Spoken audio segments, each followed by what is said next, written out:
আর তৃণমূল কংগ্রেস অনেক কথা বলছেন, মুসলমানদের জন্য অনেক ভাবছেন। সওগাত মোল্লা সাহেব এখনো পর্যন্ত কিন্তু সুপ্রিম কোর্টে মামলা করতে যায়নি বিজেপির বিরুদ্ধে। কেন মামলা করতে যায়নি বলুন তো? এত পর্যন্ত হয়ে বসে আছে। সুপ্রিম কোর্টে মামলা করতে যাবে, সুপ্রিম কোর্টে ওকালত দিয়ে হয়তো এফিডেভিট করবে, হয়তো রিটার্ন ফ্লাইটের আর আসতে পারবে না। যা দুর্নীতি করেছে সিবিআই ইডি ধরে পড়ে জেলে 3 দিনের কাছে বেরোয়। পায়েলগাঁওয়ে যে বড় বড় ছিল সন্ত্রাসবাদী হামলাতে আমাদের সহনাগরিক, আমাদের ভাইরা যে খুন হয়েছে তাদের স্মরণে, এবং সেই টেরর অ্যাটাকের কাউন্টার অ্যাটাকে গিয়ে আমাদের দেশের এক সেনাও শহীদ হয়েছে তার স্মরণে, এবং আর্জি করে নির্যাতিতা তিলোত্তম স্মরণে, সাথে পুলিশ কাশ্মীরে ধোলা থানায় আবু সিদ্দিক হালদারকে যেভাবে অত্যাচার করেছিল, পরে তার মৃত্যুর বলে ঢলে পড়েছে তার স্মৃতিতে, এবং হরিয়ানার কাজে গিয়েছিল বাঙালি এক শ্রমিক, পরিযায়ী শ্রমিক সাবির মল্লিককে যেভাবে নৃশংসভাবে হত্যা করেছিল পিটিয়ে, তাদের শিবিরে আজকের এই রক্তদান শিবির। এই রক্তদান শিবির থেকে আমরা ঐক্যের বার্তা দিচ্ছি, ঐক্যের বার্তা দিচ্ছি, ঐক্যের বার্তা দিচ্ছি, সৌহার্দের বার্তা দিচ্ছি, সৌজন্যতার বার্তা আমরা দিচ্ছি। এই রক্তদান শিবির থেকে সমস্ত ধরনের অন্যায় বিনাশ হোক তারও বার্তা আমরা দিচ্ছি। রাজ্যে একের পর এক মানুষ মরছে, শুভেন্দু অধিকারী এমন এমন কথা বলছে, তাদের সম্প্রদায়ের উচ্চারণের কোনো কথা বলছে, মমতা বন্দ্যোপাধ্যায় সব বন্ধ করে বসে রয়েছে। একটা প্রফেসর অমিতেশ মহাপাত্রজি একটি কার্টুন শেয়ার করেছিল, তার জন্য তার নামে এখনো পর্যন্ত খবর পাই একাধিক মামলা হয়ে গিয়েছিল, তাকে অ্যারেস্ট করেছিল, একটা কার্টুন শুধু শেয়ার করেছিল। আর এই শুভেন্দু অধিকারীরা যারা সকাল সন্ধ্যে দিলীপ ঘোষেরা, সুকান্ত মজুমদারেরা এবং মিডিয়ার কয়েকটা রিপোর্টার যেভাবে ক্রমশ বিষ উগলাচ্ছে, ক্রমশ জাতিদাঙ্গার দিকে এগিয়ে নিয়ে যাওয়ার চেষ্টা করছে, উভয় সম্প্রদায়ের মধ্যে অস্থিরতার বাতাবরণ তৈরি করার চেষ্টা করছে, হিন্দু মুসলমানের একে উভয়ের প্রতি সন্দেহ চোখে রাখছে, সেইগুলো যাদের বক্তব্যে হচ্ছে তাদের বিরুদ্ধে না রাজ্য প্রশাসন কোনো সুমোটো করছে, না রাজ্যের পুলিশ মন্ত্রী তথা রাজ্যের মুখ্যমন্ত্রী সদস্য ভূমিকা নিচ্ছে। তাহলে আমাদেরকে ধরে নিতে হবে বকলমে এদেরকে উৎসাহ দিচ্ছে এই ধরনের চরম সাম্প্রদায়িক কথা বলে, মানুষের মধ্যে বিভাজন করে, হিন্দু মুসলমানের মধ্যে পলিটিক্স করে, সাবজেক্ট যেটা আমাদের রাজ্যে স্কুল বন্ধ হয়ে যাচ্ছে, আমাদের রাজ্যে হসপিটালগুলোতে ডক্টর নয়, নার্স নাই, মেডিসিন নাই, ট্রান্সপোর্ট ব্যবস্থা ভেঙে পড়েছে, যে দুর্নীতি করছে 26,000 চাকরি বাতিল হয়েছে, এই যে অন্যায়গুলো করেছে এই হিন্দু মুসলমানের পলিটিক্স করে হয়তো এইগুলোকে ধামা চাপা দেওয়ার চেষ্টা করছে।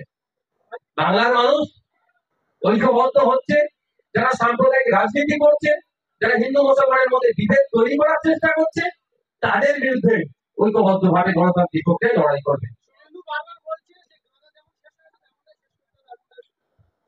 তোমার ব্যাপারটা হচ্ছে এইখানে তো বর্ডারে যাচ্ছে না, এরা এখানে দাঁড়িয়ে চিৎকার করছে, বিধানসভার সামনে দাঁড়িয়ে চিৎকার করতে করতে দেশ বিরোধী স্লোগান দিয়ে দিল।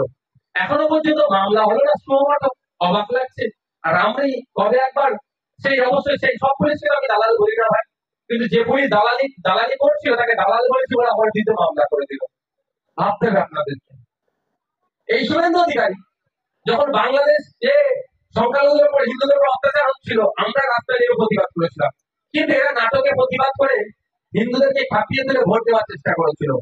এরা কিন্তু আদানিরা বা আমাদের দেশ থেকে যে ইলেকট্রিক গুলো যাচ্ছে সেগুলো বন্ধ করার কথা বলেনি। পেঁয়াজ বন্ধ করতে হবে, চাল যাওয়া বন্ধ করতে হবে, কৃষকদের পেটে মারবে, হাতে মারার চেষ্টা হয়েছে, কিন্তু যে ইলেকট্রিক যাচ্ছে সেটা বন্ধ করার কথা বলেনি।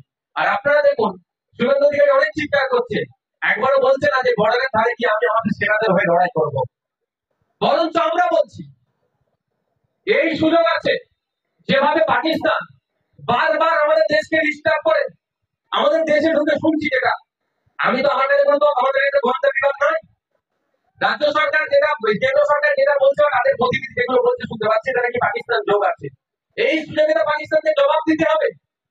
তো যদি শুভেন্দু অধিকারী যেটা ভাই ভাই বাদ দিন, আমরা দেওয়ার জন্য প্রস্তুত আছি, বলে আমাদেরকে রাখুক, আমরা দেশের হয়ে লড়াই করব।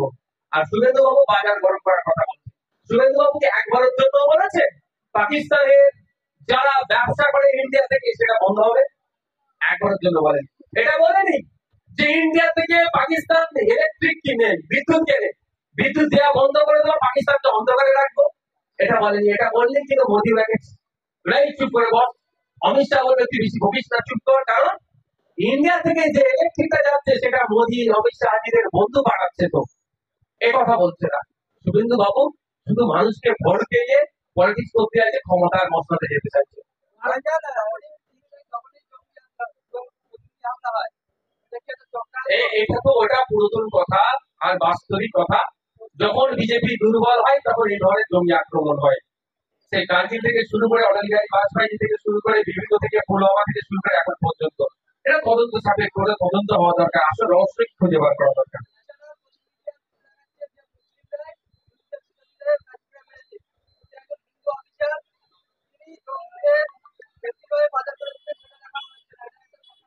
হ্যাঁ, দেখছিলাম একটা পেপারে, টাইমস অফ ইন্ডিয়ান এক্সপ্রেস এর একটা পেপারে কাটিং দেখছিলাম।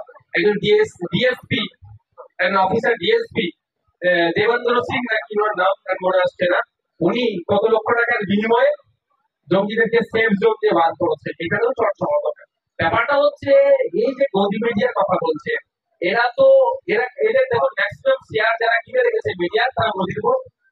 মোদিজি এখন চাপে আছে, এই মিডিয়াতে হিন্দু মুসলমান করতে হবে। ভারতবর্ষ এখন কোশ্চেন করছে যে ওই জঙ্গিগুলো আসলো কি করে, আসলো তারা বিনা ভিসাতে, এসে এখানে খুন করলো, আমার ভাইদেরকে শহীদ করলো, পরে আবার চলে গেল, আমরা কিছু করতে পারলাম না তাদের কেন? এই প্রশ্ন যখনই উঠছে তখন হিন্দু মুসলমানের খেলা খেলার চেষ্টা করছে। আর বাংলা রিপোর্টার মহিমরঞ্জন তিনি তার সাংবাদিকতার মাধ্যমে তুলে ধরলেন সেকুলার শব্দটা সংবিধান থেকে তুলে নেওয়া হোক, আর যারা সেকুলার তারা এখান থেকে বেরিয়ে পড়ুক, পাকিস্তানে চলে যাক। কি বলবেন? আমি আপনাদের কথা বলি, ওই আপনি রিপোর্টারের নাম নিলেন, সেই রিপোর্টার মনে খবর হয়তো দেখিয়েছেন, আর না দেখায় আমি রিপোর্টারকে বলে দিই যে আপনি যেই দলের হয়ে চাটুকারিতা করছেন মিডিয়া হাউসে বসে, আমরা মিডিয়াকে মনে করি গণতন্ত্রের চতুর্থ স্তম্ভ, নিরপেক্ষ থাকবে, মানুষের আসল খবরটা তুলে ধরবে, এই বিশ্বাসটা করিনি রিপোর্টারদের কাছ থেকে।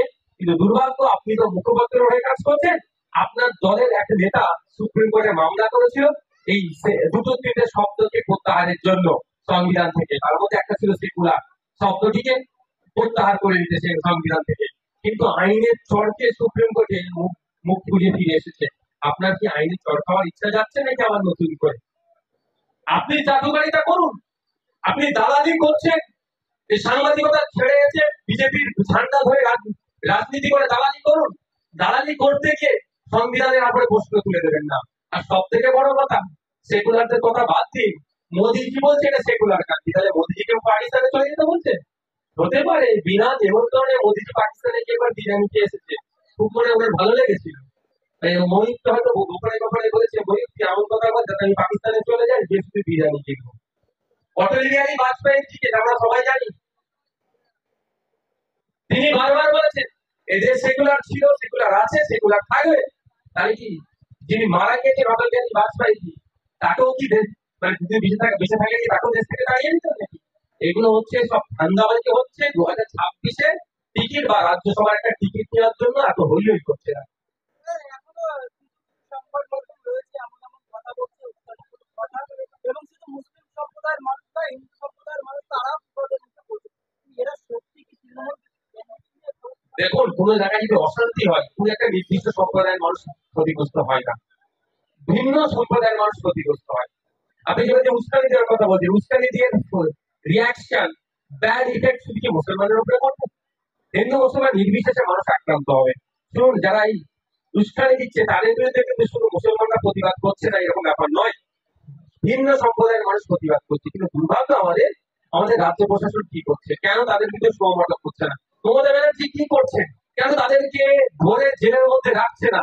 এটাই আমার প্রশ্ন। তো আপনারা সবসময় শান্তির বার্তা দিচ্ছেন, সৌজন্যতার কথা বলছেন, এবং আপনার বিধানসভার কয়েকদিন আগে তৃণমূল কংগ্রেসের একটা পত্রিকা নিয়ে উত্তপ্ত পত্রিকা, সেখানে একাধিক বোমা চাষ হয় অভিযোগ আপনাদের।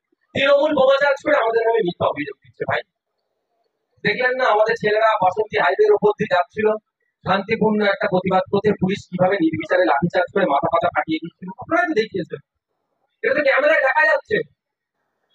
কিন্তু তো ক্যামেরা দেখা যাচ্ছে বলে জানতে পেরেছি তৃণমূল বোম চার্জ করতে আইএসএফ এর ছেলেদের নামে মিথ্যা করে মামলা দিচ্ছে। আইনি লড়াই হবে, ন্যায়কে প্রতিষ্ঠা করার জন্য সমাজ ব্যবস্থা পরিবর্তন করতে এসেছে, এগুলো স্বাভাবিক ব্যাপার, এগুলো মেনে নিতে হবে।